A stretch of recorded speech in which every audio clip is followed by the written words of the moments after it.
বলছি কি কাকিমা, আপনি তো ভালোই পারলেন মানুষকে গাছে উঠিয়ে মইটা সরিয়ে নিতে। হ্যাঁ, আপনার জন্যই কিন্তু আজকে প্রিয়াদির এই অবস্থা। ঠিক আছে, আপনি কিন্তু নিজেই প্রথমে বলেছিলেন যে প্রিয়া, তোমার ছেলে যেরকম বিএমপি করাতে হবে, তাহলে কিন্তু তুমি সবার কাছ থেকে, যেহেতু তুমি বড় একটা ইউটিউবার, তুমি ইউটিউবে কিন্তু সবাইকে বলতে পারো হেল্পের জন্য। তাই কিন্তু হেল্প চেয়েছিল, আর হেল্প চাওয়াতে অতগুলো টাকা পেয়েছিল। প্রিয়াদি যদি না বলতো তোমরা কিন্তু জানতে পারতে। হ্যাঁ, প্রিয়াদি আজকে বলেছে বলে আজকে সবার কাছে দোষী হয়ে গেল। আর তুমি যেভাবে ওকে নিয়ে কাটাছেড়া করছো, এরকম বন্ধ করো, কারণ এর জন্য কিন্তু মেন্টালিভাবে টর্চার হচ্ছে। ঠিক আছে, মানসিকভাবে চাপ ও সহ্য করতে পারছে না। তোমার সহ্য হচ্ছে না কাকিমা নিশ্চয়ই, যে প্রিয়া দিয়া এখন ওর ছেলে বর ঘর বাড়ি ব্যবসা সমস্ত কিছু নিয়ে সুখে রয়েছে, নিশ্চয় সহ্য হচ্ছে না, তার জন্য তুমি এরকম কথা বলছো। ঠিক আছে, সে যেরকম করে যদি খুশি হচ্ছে, সংসারে দুই মুঠ অন্ন জোগাড় করতেছে, কোনো কিছুভাবে যা কিছুভাবে সহযোগিতা করছে, ছেলেটাকে সুস্থ করছে, ছেলের জন্য কোথায় গেলে ভালো হবে, কি করবে, ডাক্তার দেখাচ্ছে। যেহেতু বোম্বে পুনেতে গিয়েও ডাক্তার দেখিয়ে এসছে, দুইবার করে আমরা দেখলাম। তো ভালো তো আছে নাকি? তো তোমার এগুলো সহ্য হচ্ছে না কিসের জন্য? তুমি পুরো ব্লগটা না দেখে কীরকম করে চিল্লাই মিল্লে কীরকম করে বললে, হ্যাঁ? এই জিনিসটা কিন্তু করাটা তোমার একদম ঠিক হয়নি। তোমাকে কত ভালোবাসতো। হুম, তুমি ওকে বলতে যে তুমি আমার মেয়ের মতো, মেয়ের মতো, তার মেয়ের মতো হয়ে তুমি মায়ের মতো কি এই পরিচয়টা দিলে? হ্যাঁ, আরও কতজন কত কিছু করে বেড়াচ্ছে, সেগুলো তুমি চোখে দেখো না? তোমার জন্য মেন্টালি টর্চার হচ্ছে মেয়েটা। এখন ব্লগ দিচ্ছে না, আজকে 8 দিন হয়ে গেছে, না ভিডিও করছে, না লাইভ করছে, না কিছু করছে, কিছু করতে পারছে না, শুধু তোমার জন্য। তুমি ভালোই মানুষকে গাছে উঠিয়ে দিয়ে মইটা সরিয়ে নিলে, তাই তো? হুম, এরকম কন্ট্রোভার্সিয়াল চ্যানেলগুলো থেকে তুমি এরকম করে বলছো।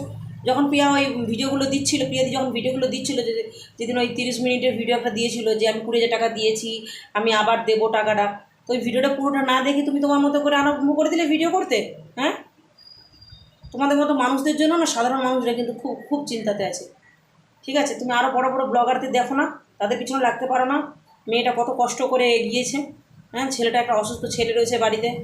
ঠিক আছে, অসুস্থ ছেলে থাকলে বাড়িতে কত চিন্তা, কত কিছু করতে হয়, কত চাপের মধ্যে থাকতে হয়। যাদের থাকে তারা কিন্তু চেনে বা জানে। ওর ব্লগটা, প্রতিদিনের ব্লগ আমি দেখি, আমার খুব ভালো লাগে। যত সব নাটক, একদম আপনার ন্যাকামি ন্যাকামি কথাবার্তা না। কোথায় কী টাকা দিয়েছে, কী করেছে না করেছে, সব আপনাকে জিজ্ঞাসা করেছে কেউ?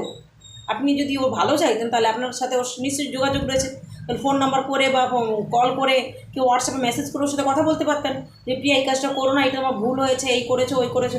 তা কিছু না বলে তুমি যত রাজ্যে নাটক নাটক করে কথাবার্তা বলছো। হ্যাঁ, এই করেছে, ব্যবসা নামিয়েছে ওই টাকা দিয়ে, তারপরে কি বললে আশ্রমে গিয়ে কত টাকা দিয়েছে না করেছে, ও ওর সামর্থ্য মতো দিয়েছে, তুমি তো করে দিচ্ছ না। হ্যাঁ, তোমার কাছে টাকা চেয়েছে? তোমাকে এত আন্টি আন্টি বলে ডাকে, কত ভালোবাসে সবাই দেখি, আমারও ভালো লাগতো, কিন্তু এখন এই প্রিয়ার পিছনে উঠে পড়ে লেগেছে বলে না তোমাকে আমারও ভালো লাগছে না। কত কষ্ট করে মেয়েটা কত স্ট্রাগল করে আজকে এই জায়গায় দাঁড়িয়েছে। হ্যাঁ, তো তুমি তার পিছনে এত লেগেছো কিসের জন্য? আবার নাটক করা করা কথাগুলো বলছো না, প্রিয়া এবার টাকাটা দিয়ে দিয়েছো, ভালো হয়েছে, তো এরপর থেকে ব্লগ ভিডিও সব কিছু করো, আমার উপর রাগ করে থেকো না। সুন্দর, হ্যাঁ সুন্দর, ব্যথা দিয়ে উপর দিয়ে মলমটা লাগিয়ে দিচ্ছ তুমি, তাই তো? এই জিনিসটাগুলো করো না। ঠিক আছে, তুমি মায়ের বয়সী মানুষ, আমারও মায়ের বয়সী মানুষ, তুমি সেই লেভেলে থাকা করো। কন্ট্রোভার্সির চ্যানেল খুলেছো বলে কি সবাই যে যা পাও তাই বলবে নাকি? হ্যাঁ, কেন রাত্রিবেলা ওই নির্ভয়া কাণ্ড নিয়ে, অভয়া কাণ্ড নিয়ে, কেন মোমবাতি নিয়ে 4জন 5জনকে নিয়ে বেরিয়ে? ঠিক আছে, ওর ব্লগের জন্য ও করে, করুক না। ওদের যদি দেখি ও দুটো পয়সা পেতে, তোমার অসুবিধা কিসের জন্য? সব সময় খালি এরকম উল্টাপাল্টা কথাবার্তা প্রত্যেকটা ইসে। কেন প্রিয়া তো ভালো আছে বলে তোমার জ্বলছে? তোমাকে চেয়েছে সাহায্য?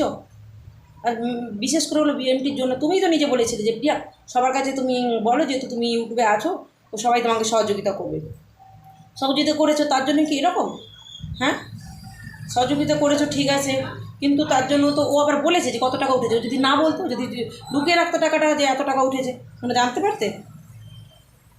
এই পুজোর দিনে কত, ওর নতুন একটা ব্যবসা খুলেছে, পুজোর দিনে কত জামা কাপড় কেনাকাটা বিক্রি কত কিছু হতো, সব কিছু তোমার জন্য বন্ধ হয়ে গেছে।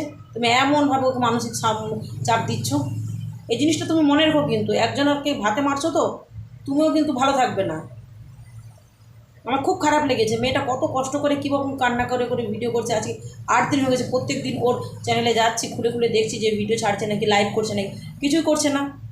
হ্যাঁ, কতটা খারাপ লাগছে বলো তো? কতগুলো ও দিন ও বন্ধ করে রেখেছে, নিজেকে গুটিয়ে নিয়েছে তোমাদের জন্য, শুধু তোমার জন্য, তোমার এসব কথা বলার জন্য। কীরকম করে কাঁদছে, ওর চোখের জল দেখো না? ছেলেটা কীরকম করে অসুস্থ ছেলে যখন হাসে তখন কত ভালো লাগে বলো তো?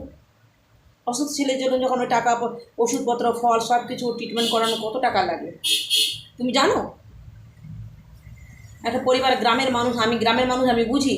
একটা গ্রামের মানুষ একটা কিছু ইনকাম করতে পারছে না, যাই হোক ভিডিও করে ইনকাম করছে, ভিডিও করতে করতে এখন একটা ব্যবসা আরম্ভ করেছে, ব্যবসা করে ইনকাম করছে, তার জন্য তোমার এত খরচা কিসের জন্য? সাধারণ একটা গৃহবধূ হয়ে না কোনো চাকরি আছে, না কোনো কিছু বড় বিজনেস আছে, সব তো এই ভিডিওর উপরেই করে তোর সব কিছু ইনকামটা চলছে নাকি? হ্যাঁ, এই জিনিসগুলো কিন্তু আমার একদম পছন্দ হচ্ছে না। খুব মেয়েটা কষ্ট পাচ্ছে, আর কীরকম করে লাইভে কান্না করছে, আমার এগুলো কিন্তু একদম পছন্দ হচ্ছে না। তুমি হচ্ছে সব থেকে নাটের গুরু যাকে বলে। গাছে উঠিয়েছো, গাছে উঠিয়ে মইটা তুমি ছাড়িয়ে নিয়েছো না? তুমি তো বলেছিলে যে তুমি সবার কাছ থেকে বলো যে টাকা দিতে, হেল্প করতে, তোমার ছেলের জন্য হেল্প করতে। তো এখন বলি যে এখন বলছে কেন সবাই টাকা দিয়েছে এই করার জন্য এই করার জন্য? যদি ওই বোন মেরো ট্রান্সফারটা না করি, ও যদি ট্রিটমেন্ট করে ভালো রাখে ওর ছেলেটাকে, যদি ভালো আছে, আমরা দেখছি ওষুধ খাওয়াচ্ছে, এই করছে ওই করছে, ঠিক আছে, এখন নতুন ব্যবসায়ী বলে ব্যবসাটাও ব্লগের মধ্যে নিয়ে চলে এসছে, তো অসুবিধা কিসের? পাবলিক যদি দেখতে পারে, তোমার অসুবিধা কিসের জন্য? আর ও তো ওই দিন ব্লগে লাস্ট বলেছে যে আমি রিমির ওই চ্যানেলে ওই রিমির যখন হয়েছে বোনমেরো ট্রান্সফার, তো ওরে আমি পয়সা দেবো, আমি 20,000 টাকা পাঠিয়েছি, আমি আবার টাকা দেবো বলেছে। হ্যাঁ, এটা ওর ভুল যে একসাথে দেয় নাই, অল্প অল্প প্রথমে দিয়েছে, তারপরে আবার দেবে বলেছে, তো দেবে। তো তুমি পুরো কথাটা ওর না শুনে তুমি তোমার নিজের মতো করে ওরে কন্ট্রোভার্সি বানিয়ে দিয়েছো একবারে। হ্যাঁ, উল্টা সিধা যাই না পায় তাই বলেছো, তুমি কীরকম করে বলেছো? ঠিক আছে, তোমার টাকা দেয়নি সেই বিষয়ে বলতে ঠিক আছে, কিন্তু তার ভিতরে তুমি আরও কত কিছু তুলেছো ওর ব্যাপারে। অনাথ আশ্রমে গিয়েছিলো, এই করেছে ওই করেছে, ওইগুলো তোমাকে কেউ শুনতে চাইছে তোমার কাছে?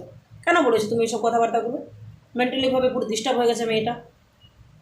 আর এই পুজোর দিনে কত ওর সুন্দর, ওর এখন চলতো জামা কাপড়ের ব্যবসাটা, কত সুন্দর চলছিল, এগোচ্ছিল ব্যবসাটা। তারপরে গয়না নিয়ে এসেছে, গয়না জামা কাপড় সব কিছু বিক্রি করছে, শাড়ি পত্র সব বিক্রি করছে। দেখো তো কীরকম ব্যবসাটা, পুজোর মার্কেটে কীরকমভাবে ওর ব্যবসাটা মার গেল, শুধু তোমার জন্য। তুমি এরকম মেন্টালি টর্চার করেছো বলে ওরে, ঠিক আছে? যা টর্চার করেছো না, এই যেভাবে ওর যা মানে খারাপ বই গেল, যে কটা দিন ওর ভাবে খারাপভাবে গেল, এই দিনটা কিন্তু কোনো দিন তুমি পূরণ করতে পারবে না। তোমার যেভাবে ভালোবাসতে, আর কোনো দিন তোমাকে মনের থেকে ভালোবাসতে পারবে না, কারণ তোমার এই ব্যবহারে তোমাকে পরিচয় দিয়ে দিল। মার মতো মানুষ, মার বয়সী মানুষ, তো সেরকম ব্যাপারটা করো। হ্যাঁ, আর ওর পরিবারে যদি ওর বরের, ওর ছেলের, ওর যদি কিছু হয়েছে, তুমি তো দায়টা কে নেবে? তুমি নেবে? সব সময় খালি তাড়াতাড়ি করে ভিডিও ছাড়ছে। হ্যাঁ, একদিনে কতগুলো করে ভিডিও ছাড়ছো। তুমি সাধারণ, তুমি তোমার লেভেলে ঠিক থাকো না বাবা, যারা করে করুক, কিন্তু তোমার এই বয়সে মানায় ওই নিয়ে ওইসব কথাবার্তা? আমার একদম ভালো লাগে না।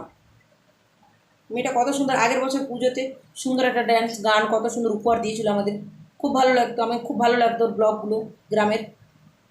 আমি নিজেকে, আমার নিজের গ্রাম থেকে আমি কত দূরে থাকি, তাই আমি ওর গ্রামের ব্লগগুলো দেখে আমি দেখি যে না, আমার ওর ব্লগের মধ্যে মনে হয় যে আমি আমার নিজের বাড়িতে রয়েছি, নিজের গ্রামে রয়েছি, এরকম মনে হয়। তুমি কি জানো সেটা? আমরা গ্রামের মানুষ, আমরা বুঝি কত কষ্ট হয়। এরকম জুতো মিলে গরু দান করো না, ঠিক আছে? নিজেরা বলেছো যে টাকা তোলো, টাকা তুলেছে, এখন টাকা নিয়ে তোমাদের যত ছটপটানি না। ঠিক আছে, আজকে ব্লগটা এখান পর্যন্ত, এরপর দেখা হচ্ছে বন্ধুরা নতুন ব্লগে। তো লাস্টে একটাই কথা বলে যাবো, প্রিয়াদি, তুমি সবার কথা ভুলে গিয়ে তুমি তোমার নিজের মতো করে ব্লগ চালু করো। সবাইকে ভেবে নাও, সবাই যে যা বলেছে, অ্যাকচুয়ালি কী বলো তো, কোথাও এগোতে গেলে কিন্তু পিছনে কুকুররা ঘেউ ঘেউ করে, ভালো কিছু জায়গাতে যেতে গেলে সেই ভেবে তুমি এগো, ব্যাস, আর কিছু না। টাটা।